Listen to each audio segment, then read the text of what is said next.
Welcome to the Tolkien Lore Channel. I'm the Tolkien Geek, and in this video I'm continuing my synopsis of the Silmarillion with chapters 4 and 5 of the Quinta Silmarillion. Chapter 4 being of Thingol and Melian, which is a very, very short chapter, although it does pack in a bit of information, and of Eldamar and the Princes of the Null Door, which is a bit longer but kind of easier to summarize. So there's 2 chapters here, but it'll still be relatively little information on the whole to go over. Now, of Thingol and Melian is kind of a setup that takes a long time to pay off, so you'll need to remember this information, but it won't become relevant again for several more chapters to come. The Princes of the Null Door, however, become relevant a little more immediately, so let's get going. Chapter 4 of the Quinta Silmarillion leads off by reminding us a little bit about who Melian is. We've already met her in the Vala Quinta, which came before the Quinta Silmarillion, and it tells us that she is kind of one of Lorien's people, although she is kind of more akin to Yavanna in some ways from before the creation of Arda. And it also tells us that among Lorien's people she is, probably the wisest. It also tells us that she would sing in the gardens of Lorien, and that when she did, basically everybody stopped what they were doing and listened. The bells of Valinor, the chief city of the Valar in Valinor, would stop. People would stop doing their work or whatever, and they would all just kind of come and watch her sing. And there were nightingales that went with her wherever she went. So it tells us that when the elves awoke, she ended up leaving Valinor and came to Middle-earth and filled the quiet of Middle-earth with her singing. Then it kind of reminds us where we left off at the end of the elves' trip in the previous chapter, where the Noldor kind of in the western parts of Beleriand, whereas the Teleri, who had always been kind of behind, were just over the Blue Mountains in the region of Osiriand, and it reminds us that Elwe, of course, was great friends with Fenway, the king of the Noldor, and therefore he would like to visit Fenway occasionally, and this is kind of in the period while Orome had gone back to Valinor and was trying to figure out, okay, now we've got the elves almost to the shores, what do we do with them now? How do we get them to Valinor? So it tells us that Elwe, at one point, on his way to visit Fenway and the Noldor, who were in the forests at that time known as Neldoreth or Region, he's wandering through a part of the forest called Non-Elmoth, which is, we'll find out a little more detail about that later, but if you check a Silmarillion map you can find it. It's basically, if you look at the kingdom of Doriath, it's more or less the northeastern part of that area. And it says that while wandering through there, he hears singing of nightingales, and when he listens a little more, he hears above that the singing of Melian, and it says that he forgets basically his people, his purpose, and he just goes to find who's making this music. He sees Melian and basically instantly falls completely in love and walks up to her and holds her hand, and when he does, he has a spell laid on him and just is looking into her face for years and years. It doesn't tell us how many, but it tells us the trees grow tall around them, the stars wheel overhead and count unnumbered years. So, they're literally just standing there for ages. This seems weird, but if you pay attention to all the little details that Tolkien drops about elves, both in the Silmarillion and the Lord of the Rings, you get the idea that elves can survive without normal things that humans need, like food, so it's not necessarily that surprising. At any rate, they basically stand there forever, or however long this period is. Again, we're not really told.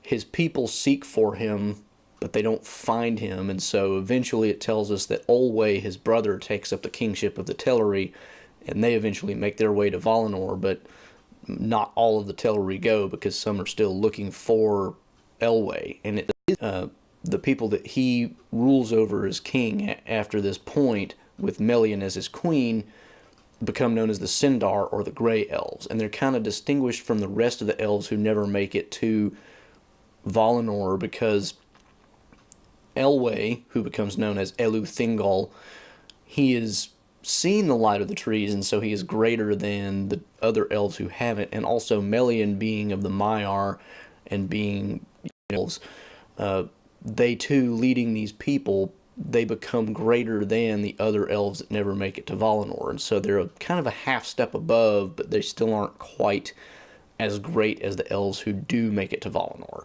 So that tells us a little bit about Thingol and Melian. And the only other thing that I'll mention here is it tells us that through their union comes a strain of the Ainur into the descendants of both elves and men.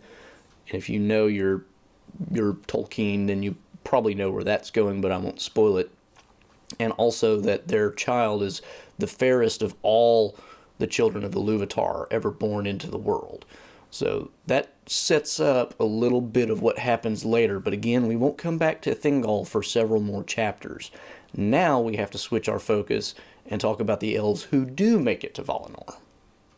I should mention that earlier I misspoke. This second chapter that I'm covering is of Eldamar and the princes of the Eldaliae, which is the plural of, Eldar, kind of like the host of the Eldar, basically, not the princes of the Null Door, which it covers that to some extent. But anyway, just wanted to make that clear before I went ahead.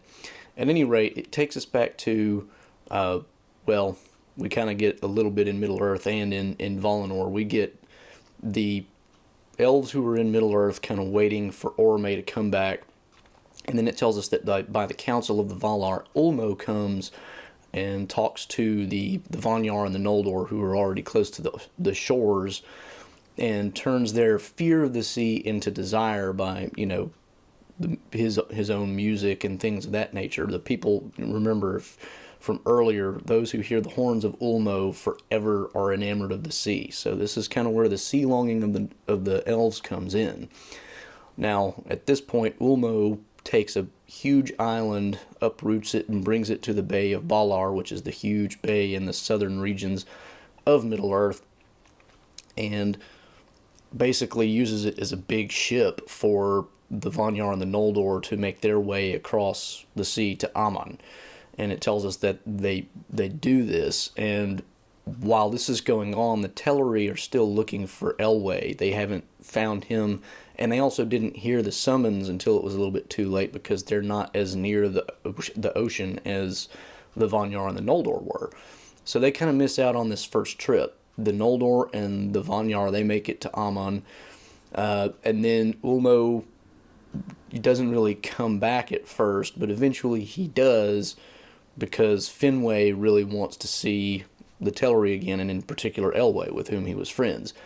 In this time, the Teleri had, under Olwe's leadership, had come further west into Middle-earth, and they had spent a lot of time near the shores with Osse and Uinen, who had, as we learned in the Valaquenta, are kind of vassals of Ulmo, and because of their instruction, they also come to learn to love the sea, and they become great singers as well. The Teleri, it tells us, are the fairest singers of all the elves, although there is one of the Noldor who will become the greatest of all the singers of the elves, but that's for later. So they become pretty happy with the sea. Ulmo finally returns with the giant island ship, and many of them are ready to go, but Osse actually persuades some of them to stay, and it tells us that these become the elves of what we will later kind of learn are the harbors of, my mind just went blank on the names, but anyway, they're in the southwestern part of Middle-earth, and Círdan the Shipwright, who you may remember is a character in The Lord of the Rings at the very end, is their lord, so they'll become relevant later too. But the other Teleri are taken, and then in the middle of their trip, we get a weird thing happen where Osse kind of gets them to not want to completely go all the way, and he persuades them to basically tell Ulmo, well, let's just stop our trip here, and they make it to the bay just outside where the rest of the elves had gone into Aman, and they just kind of root the island there, and so the Teleri are kind of living in the island, and they'll eventually make their way onto the mainland as well, but they kind of end up being half in Valinor and half not. So it's a little different. Now we need to talk a little bit about, not so much about how the elves got there, but the things they did once they got there. After the Teleri under Elwe had left, it tells us that Thingol, or Elwe as we knew him previously, did finally come out of his trance, and his people found him, and they were really happy about this, and he was, though he wanted to see the trees of Valinor, he was content because of Melian, who had the light of Amon in her face, because she's a Maia who had lived there for so long. And it tells us here that he also, at this point, has gray-silver hair and is the tallest of all the children of Iluvatar. That's a significant remark, because if you pay attention to some of Tolkien's unpublished writings, especially in the Unfinished Tales, we find out that hobbits are called halflings because they are pretty much half the height of a Númenorian. Hobbits being about 3.5 feet tall on average, that would indicate the average Númenorian would have been 7 feet tall, which means Elwe, or Elu Thingol, would have been over 7 feet tall. So he's a pretty tall dude. Just thought I'd throw that little piece of trivia in there. At any rate, the elves who made it over on the Teleri, that is, who made it over on that last trip, and who got Ulmo to kind of plant their island in the sea before they made it to all the way to Valinor, that island becomes known as Tol Eressëa, the Lonely Isle, and that'll become significant later as well. The other elves have a place kind of made for them by the Valar. There's basically a gap in the mountains in the eastern edge of the continent of Amon. They put a gap in the mountains there so the light will come out to the island, and in that gap they have the hill called Tuna, and on it they build the city of Tirion, and the Vanyar and the Null Door lived there together for quite a while. It tells us the Vanyar loved most Manwë and Varda, the Null Door were more friends with Aule, and they wanted to learn more and do things. Fenway, it tells us, was unhappy about the island being anchored out in the bay, and that the Teleri didn't make their way all the way to the continent, but then he learned that Elwe had been lost and realized, well, I'm probably never going to see him again anyway. The Null Door, it tells us, in quarrying the mountains and things, first discovered gems, and they make these in huge abundance, and they just kind of give them away to the point where the streets of Tirion are strewn with gems. They give a lot to the Teleri as well when they finally make it to Amon, which comes a little bit later. But it tells us a little bit about the princes, and it gives us a little bit of advanced knowledge here because we learn more about how this all comes about later. But there are 3 main sons of Fenway, and Fenway's firstborn is Feanor, who becomes a very important character, and he's basically the greatest craftsman, the greatest wordsmith, so to speak. Pretty much everything to do with almost anything he's the best at. He has 7 sons: Maedhros the Tall, Maglor, who is a singer, Celegorm the Fair, Curufin, Caranthir the Dark, and then Amrod and Amras. We'll get more detail about them later, but I don't want to get into it here. So that's the Feanor side of the family. Then there's Fingolfin, the second-born son to Fenway. Fingolfin tells us is the strongest, the most steadfast, the most valiant, and he has 2 sons, Turgon and Fingon, and they have one sister named Arethel, and we'll learn more about all of them later as well. And then we have Finarfin. Finarfin, it tells us, is the wisest of the 3, and it tells us that he ends up marrying the daughter of Elwe, so he ends up marrying into the Telerin race, and their children are firstborn Finrod, who will later become known as Felagund, and Orodreth, his brother, and then 2 other brothers, Ignor and Angrod and Ignor. And then their sister is Galadriel, and that name you at least should know pretty well. So we've got these different elves, and some of them will be less important, some more important. The sons of Feanor, probably the main ones you need to remember, are Maedhros and Maglor. We will run across Celegorm and Curufin as well, not quite as much. Fingolfin, Fingon, and Turgon are all going to become important. and Finarfin not as important, but his sons Finrod and Orodreth very important. The other two sons, not quite so much. So that tells us a little bit about the elves once they reach Valinor, but there's still a little bit more of this chapter to talk about, so let's do that. Well, I've been kind of presaging this for the entire video, but the elves living on Tol Eressëa, of course, see the light of Valinor coming through the pass, and because of that, the western edge of their island does become much more enriched than the rest of Middle-earth. But eventually, seeing this light far off, they eventually decide, we kind of do want to end up over there. And so Ulmo, not too happy about this, because he was one of the ones that wanted to leave the elves in Middle-earth to begin with, and Ossë is not exactly super happy about this either, because he became friends with these elves. That's why they stopped where they did in the first place. But they end up teaching them, Ossë teaches the elves the craft of shipbuilding, and they build a huge number of ships which they use to finally make their way over to the continent of Aman.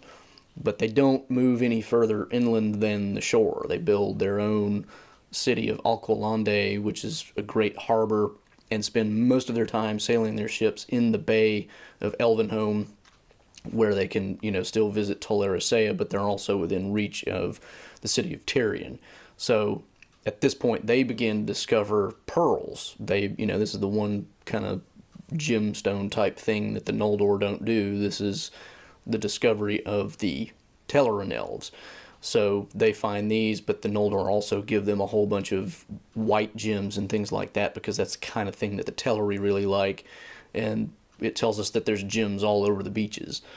Eventually, the Vanyar, being more enamored of the Valar themselves and the pure light of the trees, they actually leave Tirion and move inward. But it tells us the Null Door, they still remember Middle-earth, and so they're not quite ready to move away from being able to see some of the, something outside of Valinor. And it also tells us a little bit about Feanor and his sons. It tells us that they don't really move around a whole lot. They do move around a whole lot. They don't stay in one place, is what I meant to say. And except Celegorm, he spends a good deal of his time with Orome because he's a hunter. And it tells us that the other sons, though, traveled pretty much the length and breadth of the continent. The only other main thing to bring up here is the fact that Ingwe, the king of the Vanyar, is, even though he's left Tirion, is still held the high king of all the elves. So he is basically held in reverence by everybody. Fenway is the king of the Null Door, but Ingwe is held as high king above everybody among the elves. So that pretty much wraps up these two chapters. Like I said, they're both fairly short. There's a lot of information packed in, though, so it took a little while, but covered a fair amount of territory. So now we know how most of the elves ended up making their way to Valinor, why some of them didn't, even the ones that set out on the road to do so, and we learned a little bit about certain of the elves that will become important later. Hope you enjoyed that. Hope you learned something useful. Like I said, don't focus on all the names because most of them won't be too important later. But if you did find this video useful or entertaining, then please do give it a thumbs up. Please do share it around. If you want to make sure you keep up with this, I will, of course, link, as always, to the playlist covering the Silmarillion synopsis in the description below. Speaking of the description, if you want to support the channel, you can do that at my Patreon link, which will be below as well. Also, one thing that I forgot to mention during the video, they mentioned the fact that because the elves love the white trees so much, that Yavanna actually makes a lesser image of the white tree Telperion, which doesn't give off its own light, but it's still similar, and gives it to the elves in Tirion, and a sapling of this then goes to Tol Eressëa eventually.